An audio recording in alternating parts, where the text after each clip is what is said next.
de cette prestigieuse assemblée, permettez-moi de saluer vos titres et vos grades.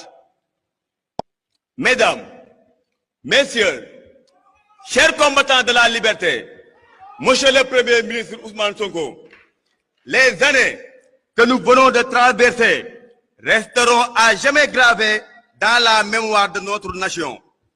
Le Sénégal a connu des temps profondément sombres, marqués par la dérive autoritaire d'un régime déterminé à étouffer l'espérance d'un peuple et à briser l'élan d'un homme qui incarnait cette espérance, le président Ousmane Sonko.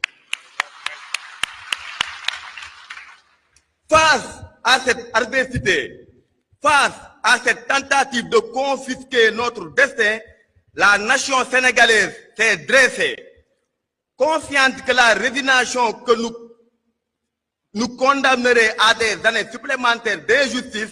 Le peuple a choisi courageusement de rompre le cercle infernal.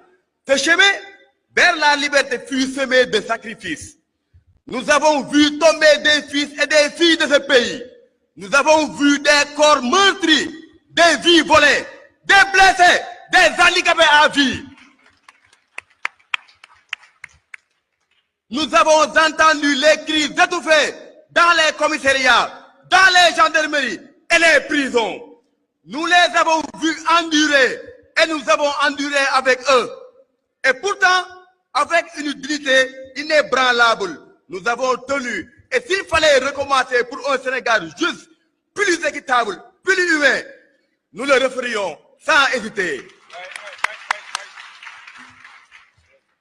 À nos combattants, ce combat vous a parfois coûté votre emploi, votre commerce, vos ressources. Beaucoup ont été destitués, marginalisés, et jusqu'à présent, certains ne sont toujours pas rétablis dans leurs droits. Nos ex-détenus portent encore les séquelles physiques, psychologiques, financières de ces années de lutte. Ces hommes et ces femmes méritent toutes les ovations du monde, mais bien plus encore, ils méritent l'amélioration de leurs conditions de vie, la restauration de leur dignité et leur pleine réinsertion dans la société. Nous ne réclamons pas ni privilèges, ni faveurs. Nous demandons simplement justice et réhabilitation pour que le sacrifice consenti ne soit pas vain.